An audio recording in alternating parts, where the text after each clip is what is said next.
Hello students, in this lecture, before continuing with the sums, first of all, let us summarize as to what we had learned in the previous lecture that is there. As you remember, we had learnt about direction cosines and direction angles, isn't it?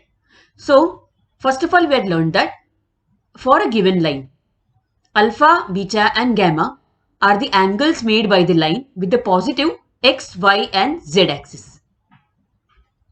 Similarly, the direction, so as a result, alpha, beta and gamma are known as the direction angles of the line.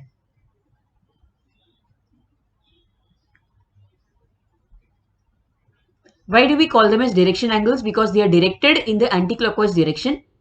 They have a particular direction, so we call them as direction angles. Similarly, we had learned that direction cosines are nothing but cos alpha, cos beta and cos gamma, and these are also denoted as L, M and N. The third property we had learned was important, that is cos square alpha plus cos square beta plus cos square gamma is equal to 1. Then direction ratios also. Direction ratios are any numbers which are proportional to the direction cosines. So these numbers are usually denoted as A, B and C that way, and the relation between the direction ratios and the direction cosines are L is equal to plus or minus A upon root of A square plus B square plus C square. M is equal to plus or minus B upon root of A square plus B square plus C square. And similarly, N is equal to plus or minus C upon root of A square plus B square plus C square. So this is the relation between the direction ratios and the direction cosines. Similarly, I had told you to remember that the acute angle theta between two lines with direction ratios A1, B1, C1 and A2, B2, C2 is given by cos theta is equal to plus or minus A1, A2 plus B1, B2 plus C1, C2 upon the root of A1 square plus B1 square plus C1 square into A2 square plus B2 square plus C2 square. Then now we are also going to learn certain new properties before going on to the sums. The next property, if P and Q are 2 points given by the coordinates of P are say x1, y1, z1 and the coordinates of Q are x2, y2 and z2, then the direction ratios of line PQ are given as x2 minus x1, y2 minus y1 and z2 minus z1. Now, I am only going to tell you all to remember this. I am not going to prove it by any theorem over here at least. We go on to the next property, which will be useful for solving the next sum in the exercise actually. Now, suppose A is a point having the coordinates x1, y1, z1 and say A is a point on the line. Say A is this point on the line. And the direction ratios of A. A has direction ratios. The line L of which A is a point has the direction ratios say A, B and C. Okay. Suppose P is another point on this line. Say P is given by say X, Y and Z and P is another point on this line. Now the distance between A and P is D units, suppose. Okay. Then from the above condition, that is if P and Q over here, the previous property which we learned, if P and Q are 2 points, then the direction ratios of line PQ, this we know. So the direction ratios of AP will be, so therefore we'll write that the direction ratios of AP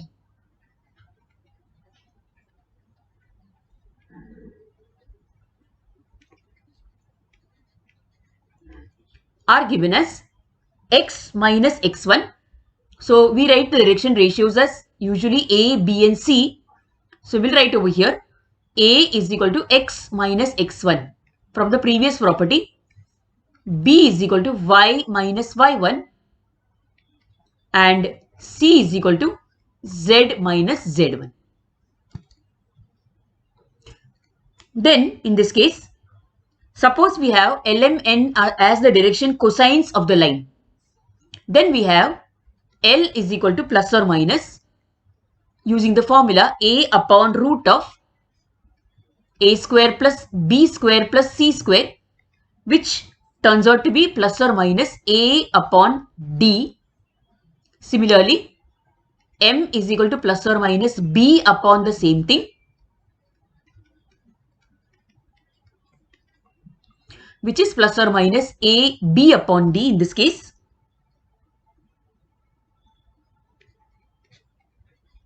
And N is equal to plus or minus C upon the root of A square plus B square plus C square, which is plus or minus C upon D, where D becomes root of A square plus B square plus C square.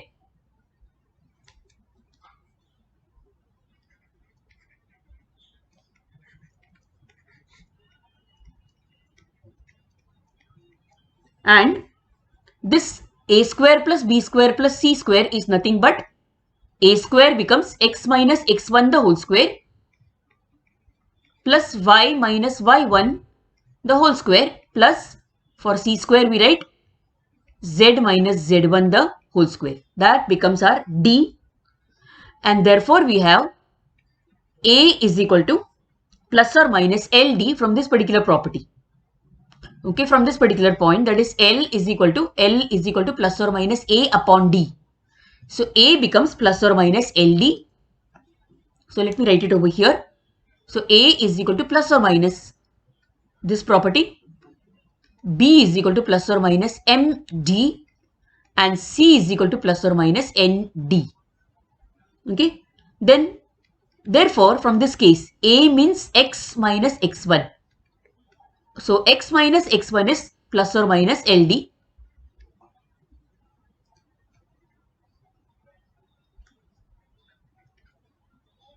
Similarly, y minus y1, which is B, becomes this, and z minus z1 becomes plus or minus ND.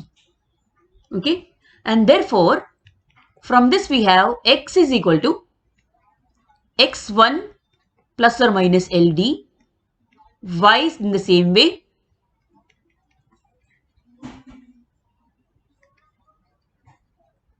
and z also. So in this way, these are the coordinates of the points on the line. Suppose we have an unknown point whose coordinates are supposed to be found. See, suppose A, x1, y1, z1. Let me write it here. A, x1, y1, z1 is known. Okay, is a known point on the line.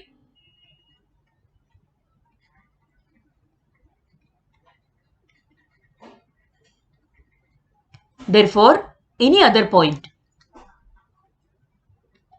Therefore, a point P, say an unknown point P,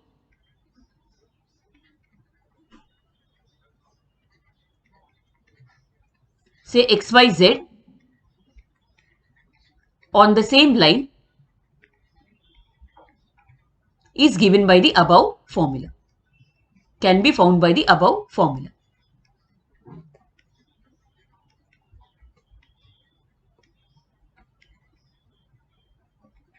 Why I am stating so much of the formula is that this will come in useful for you in the next sum of the exercise 5.3 that we are going to do. So you can pause the video, see how it is done and how the formula was derived or come across, and then we can go to the sum that is there.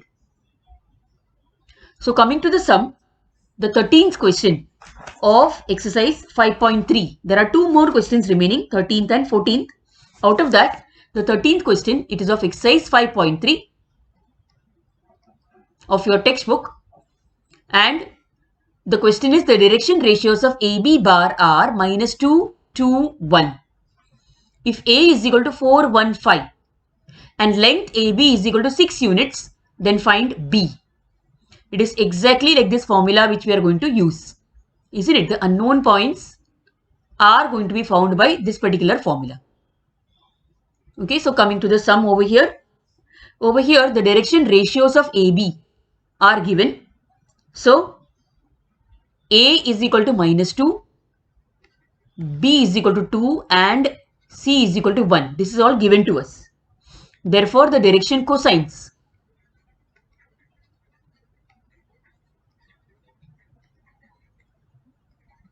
of AB bar are given as L is equal to plus or minus A upon, that is -2 upon the root of -2 square plus 2 square plus 1 square, which becomes -2 upon root of 9, which is -2 upon 3. Similarly, M becomes plus or minus 2 upon the same thing.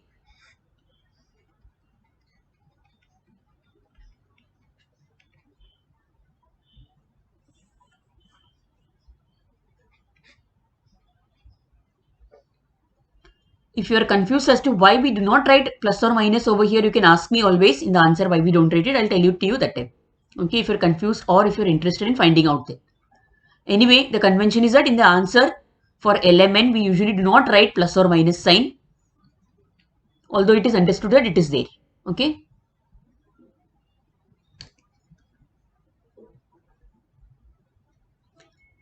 Similarly, N becomes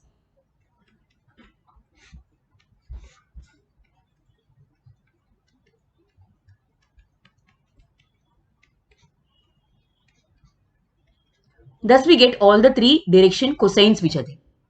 Now, stating the previous formula, that is, we saw that in the previous slide, we saw that the coordinates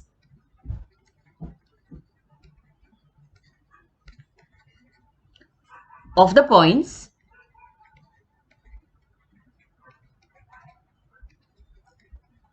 which are at a distance of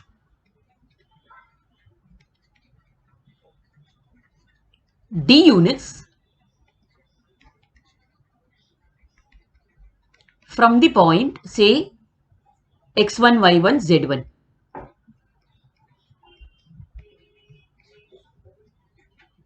Are given by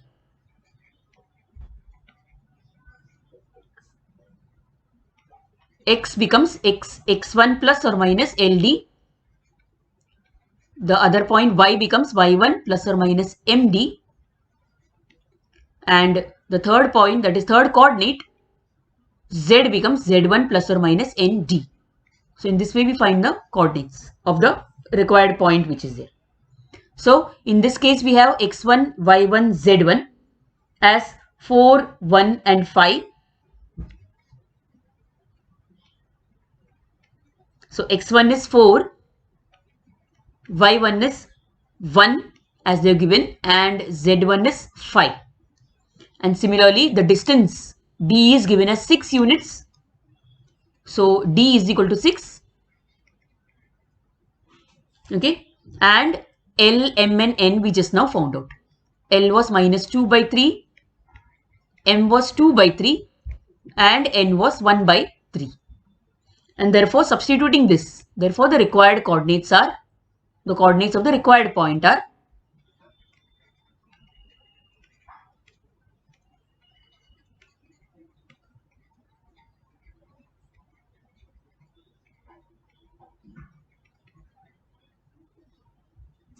it becomes 4, that is x1 plus or minus LD, isn't it? So 4 plus or minus L, L is -2 by 3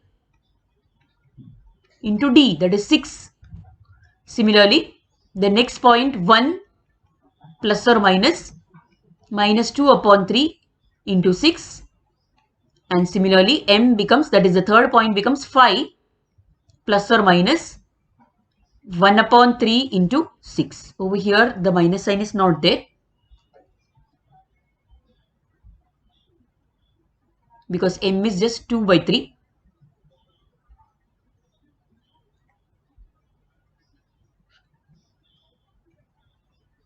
Okay, so in this way. Now solving it further, we get actually, so this becomes now 4 plus or minus, now 3 and 6 get cancelled, so we are going to get 2 everywhere. In each case, we are going to get 2 and therefore 4 plus or minus minus 4, 1 plus or minus 4, and 5 plus or minus 2. Okay, so we are going to get two sets of points. We are going to get 4 minus 4, 1 plus 4 and 5 plus 2, and also the other set of points is 4 plus 4, 1 minus 4 and 5 minus 2. So this becomes 0, 5 and 7 and 8 minus 3, 3. So these are the required points, both of which are at a distance of 6 units from the point A. So how come two sets of points we are getting? That is because the point can be, suppose A is the known point, the point P which is unknown can be either this side of A or it may be that side of A.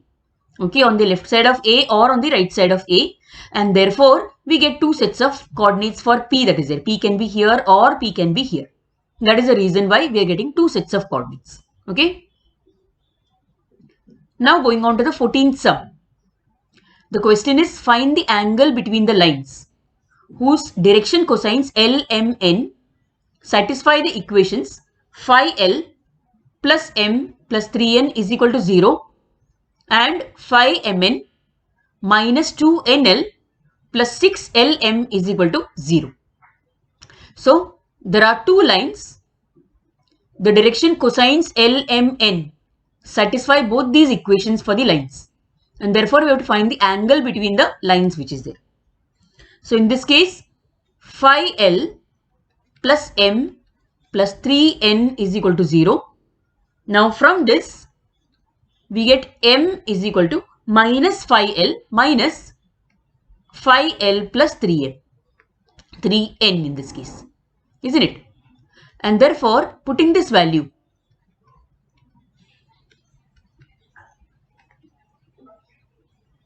of M in the equation phi L plus M, not phi L, it is phi Mn. Okay, putting this in the equation phi Mn minus 2NL plus 6LM is equal to 0. We are going to get, now wherever M is there, we'll put this particular value for M. So we get phi into, that is phi N into, phi into, let us put it this way only, phi into minus phi L, or let me put the minus sign outside, that is easier actually. So minus phi into phi L plus 3N into N. Okay, then the second value is minus 2NL, minus 2NL, there is no M over here, so it's as it is, plus 6L into, the value for M becomes minus phi L plus 3N. So that minus and plus becomes 0, so minus phi L plus 3N is equal to 0. Having done that, now let us multiply, open and multiply the brackets. So minus phi N into phi L becomes minus phi NL minus 25 Ln. Okay, and minus phi into 3N becomes minus 15. Okay, N square, N into N becomes N square, minus 2NL as it is, minus 6L into phi L becomes minus 30L square, and minus 6L into 3N becomes minus 18Ln is equal to 0. Now solving the terms together, now these three terms are similar, 25 minus 25 Ln minus 2NL and minus 18Ln. These three terms can be added together. So therefore we get minus 30 L square, we rearrange also, minus 30 L square minus 25 plus 2 plus 18 gives us 45, and therefore minus 45 Ln, okay, minus 15 N square as it is equal to 0. Now to make it into a proper quadratic equation, the first term has to be made positive, and therefore we get 30 L square, changing the signs, plus 45 Ln plus 15n square is equal to 0. Having done that, we see that all the three terms go in 15 table. Thus, we get 2l square plus 3ln plus n square is equal to 0. Now, this becomes a quadratic equation. It can be solved by splitting the middle term. So, we write this way, that is 2l square plus 2ln plus ln plus n square is equal to 0. And therefore, we can take 2l common, 2l plus n, that is l plus n we get in the bracket, plus over here n can be taken common, again l plus n we get in the bracket. And then in the next step we get 2l plus n into l plus n is equal to 0, and therefore we get either l plus n is equal to 0, these are the steps for the quadratic equation, or the second term is 0. Therefore, from here we get L is equal to minus n or n is equal to minus 2L. Okay. So, these are two terms which we are getting. Now, pay attention to the next step as well properly. Now, initially we got m is equal to minus 5L plus 3n. Okay, in the first few steps we got this particular value. Okay, and therefore suppose we substitute L is equal to minus n over here. Okay, we take L is equal to minus n and put it over here. So instead of L we get minus n. Therefore we get m is equal to minus 5 into minus n plus 3n, which becomes m is equal to, opening the bracket, putting the minus sign, we get 5n minus 3n. Okay, which becomes 2n. Therefore, m is equal to 2n or n is equal to m upon 2. We keep this in mind, and then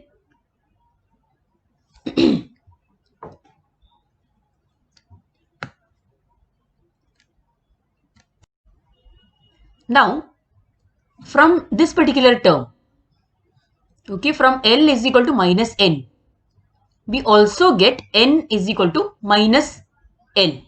Okay, so also we are getting n is equal to minus L. Therefore, we can write, now all the three cases are values of C. Over here n is m upon 2 and similarly n is equal to minus L also. So we can write minus L as n, which is also equal to m upon 2. Okay. Now from this we get, modifying this, now take all the numbers, all the coefficients in the denominator.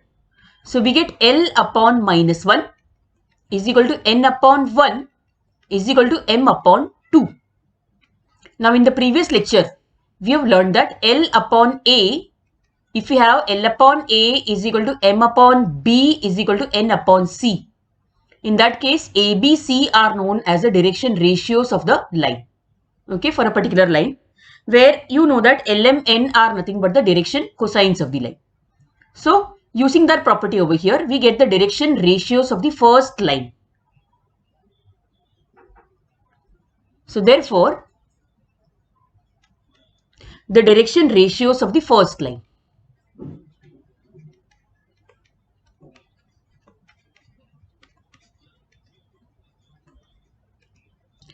are given as minus 1, 1 and 2. So, we got the direction ratios for the first line. You know that for finding the angle between two lines, we require the direction ratios, isn't it? Then, in the next part of the sum, now we also got one more value for m, isn't it? Solving this quadratic, when we solve the quadratic equation, we got L is equal to minus n. We also got n is equal to minus 2L. Isn't it? So, we put that in this particular equation for m. Okay, so we write over here also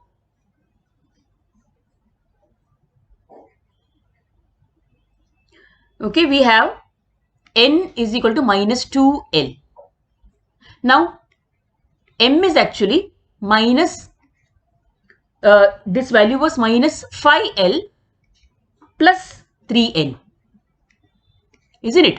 Therefore, m becomes now minus 5l plus 3 into minus 2l. Okay, putting this value of l over here, n over here. Okay, and therefore we get m as minus of 5l minus 6l. Okay, and therefore m becomes, now opening the bracket etc., minus 5l plus 6l, which is l. And therefore we get l is equal to m is equal to l. Okay, this particular thing. Also, from here, okay, we are getting L is equal to minus n upon 2. Okay, L is equal to minus n upon 2. So, therefore, we can equate the values and write L is equal to either m, because m is L, or minus n upon 2. All three are values of L itself, isn't it? And just like we did in the previous case, we can take the coefficients in the denominator and write this way, that is L upon 1 is equal to m upon 1 is equal to n upon minus 2. And therefore, we get the direction ratios of the second line.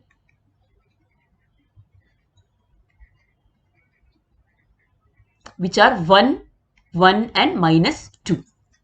So, thus we got the direction ratios of the first line, which are minus 1, 1 and 2. These are A1, B1, C1, and the direction ratios for the second line, that is A2, B2 and C2. And therefore, the angle between the lines is given by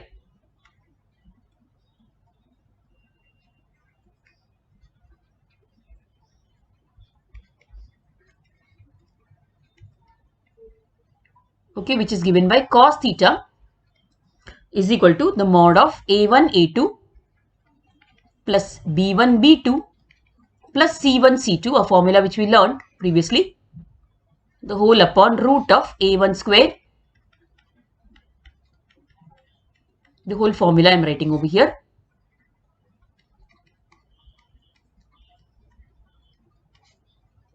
And upon substituting all these values over here, we get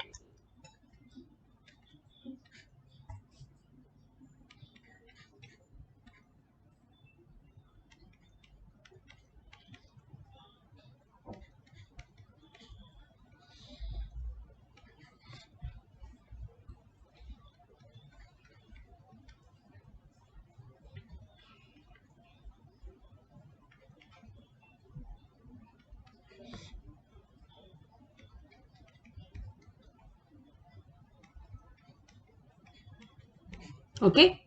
So, thus upon solving it, we get minus 1 plus 2 minus 2 upon, this becomes root 6. 2 square is 4, 4 plus 2 is 6.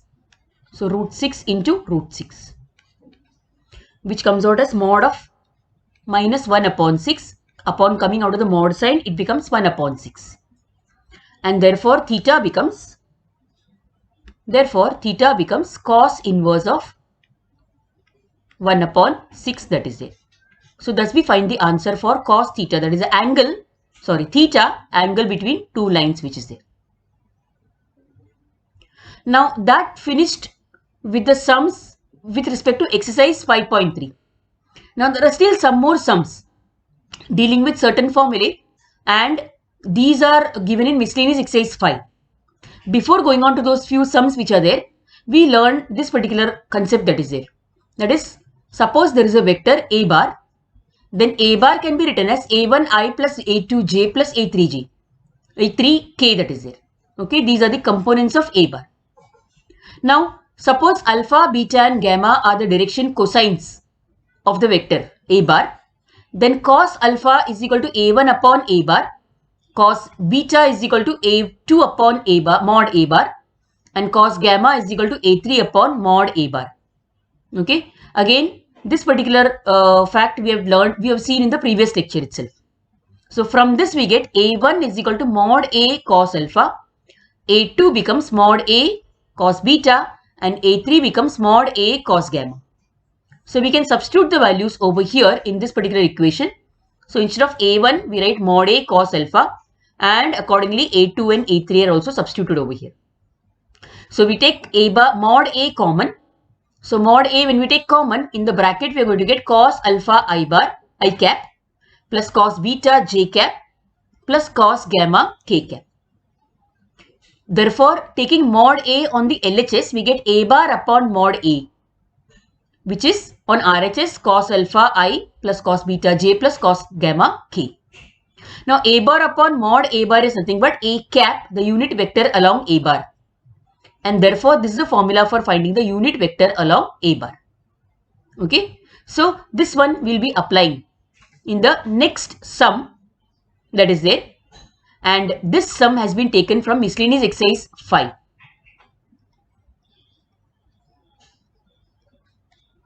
Okay. On page number 190 of your textbook. Okay. It is page 190 of your textbook. It is question number 2nd. Answer the following and sum number 8, that is it. Okay, the question is find the component form of A bar if it lies in the YZ plane and makes angle 60 degree with the positive Y axis, and also mod A bar is equal to 4. And the second case also, if it lies in the XZ plane and makes angle 45 degree with the positive Z axis, and mod A bar is equal to 10. So now in this case, first of all, let us take the first one and see how we can understand that. Suppose alpha, beta and gamma are the direction cosines of A bar. Okay. In that case, direction angles of A bar, not direction cosines. I'm really sorry over here.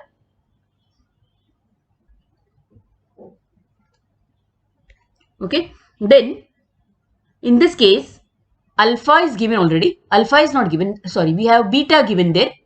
That is angle A bar makes angle 60 degree with the positive Y axis. That means beta is given to us. Beta is given as 60 degree. Also, A bar lies in the YZ plane. Therefore, it is perpendicular to the X axis, that is it. Therefore, it makes angle 90 degree with X axis.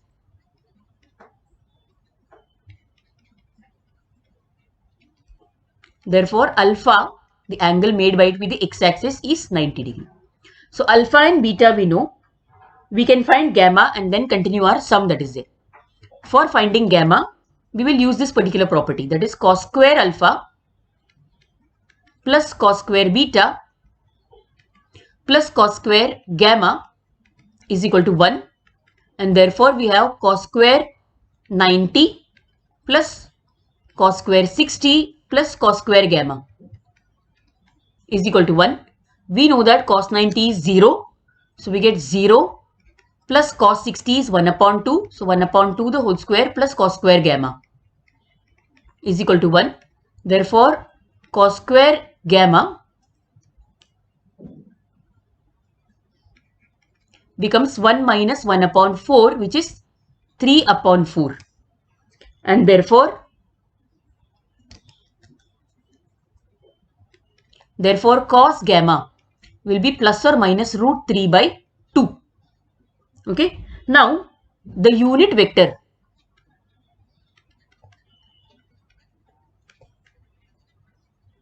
along A bar is given by A cap is equal to, we saw in the previous case, we saw this property actually. A cap is equal to cos alpha I plus cos beta j plus cos gamma k. Okay, which becomes cos alpha. Cos alpha anyway, cos 90 is 0. So the I term goes away. But cos beta we know it is 1 upon 2. So 1 upon 2 j plus or minus root 3 by 2 k. Okay. And also a bar is equal to a cap into, that is mod a bar into a cap. From the formula, we get a bar is equal to mod a bar into a cap. From this particular formula, that is a cap is equal to a bar upon mod a bar, which we have studied earlier also. From this particular property, we get a bar is equal to mod a bar into a cap. Now mod a bar, they have already given it to us. Okay, they have given that the magnitude of this vector, that is mod a bar, is 4. So 4 into half j bar plus or minus root 3 by 2 k bar, k cap, okay, in each case. So this is our answer actually. We can simplify it and write the answer also. We can write it as 2 j bar plus or minus 2 root 3 k bar. Okay. Now, coming to the second sum. Now, since you have already understood the first sum, the second sum you can try it out as assignment. Try it out in your notebook, same way like the first sum, and you can try to get the answer, that is it.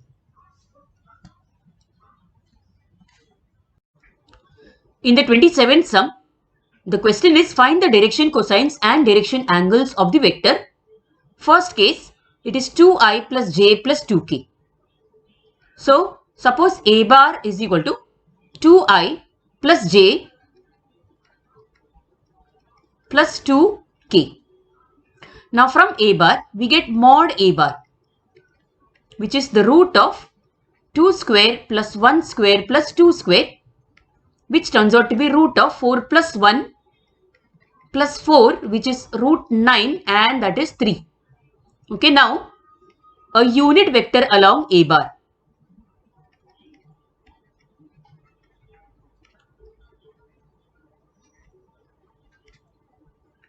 is given as a cap, which is mod a bar upon mod a bar, that is it.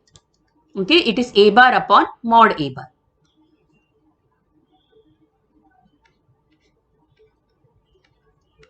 Which is this vector, that is 2i plus j plus 2k upon 3.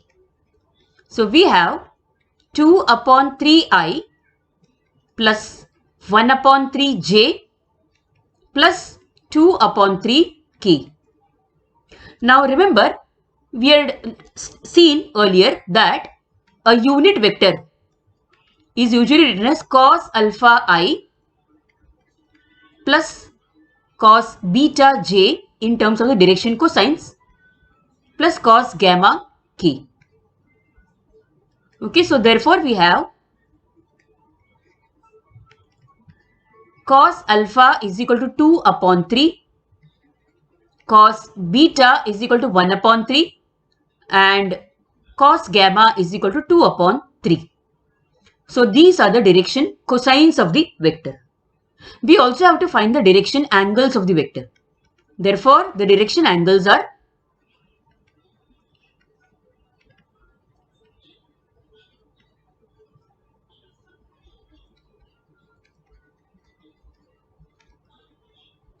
yes, they are given by cos inverse of 2 upon 3. So therefore, they are given as alpha is equal to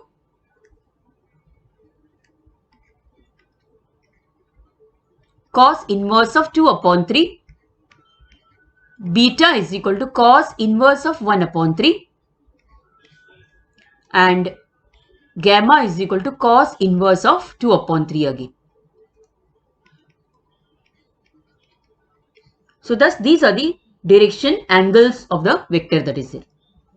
Now the second sum obviously can be done exactly like the first sum. So the second sum can be done as an assignment by you. So this you can do it as an assignment in your notebooks.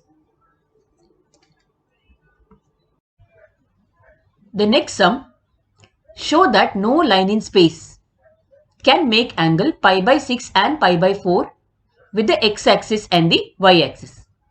Consider this as an important sum. Okay. So here, suppose a line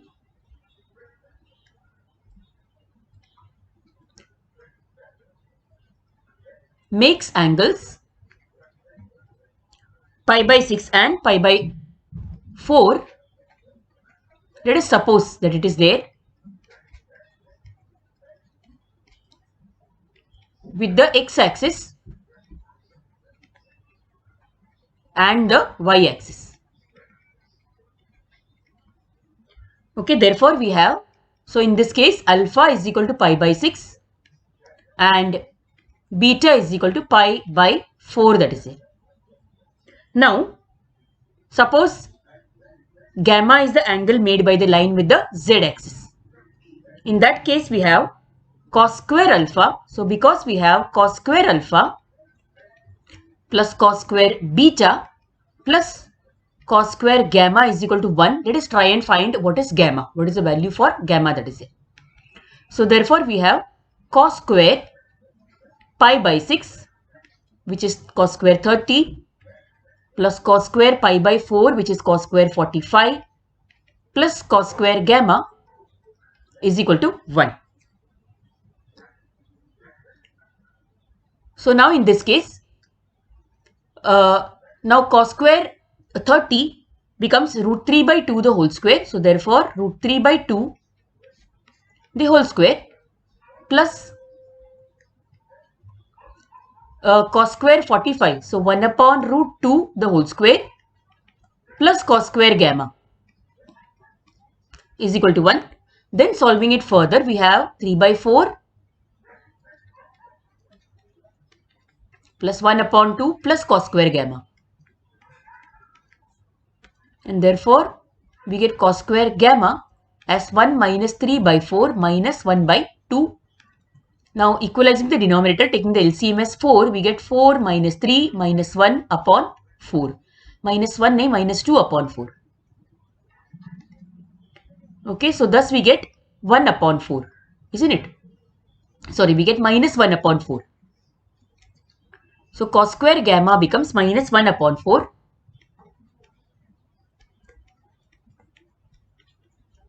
Now this implies that cos gamma is not a real number. And this cannot be the case. This is not possible.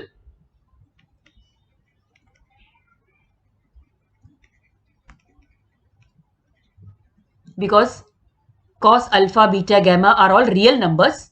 So we cannot have negative values for square of those values of alpha, beta, cos square alpha, cos square beta or cos square gamma. And therefore we conclude that no line makes angles, no line in space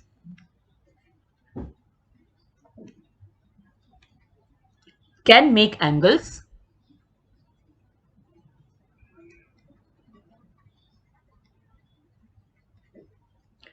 pi by 6 and pi by 4 with the x and y axis.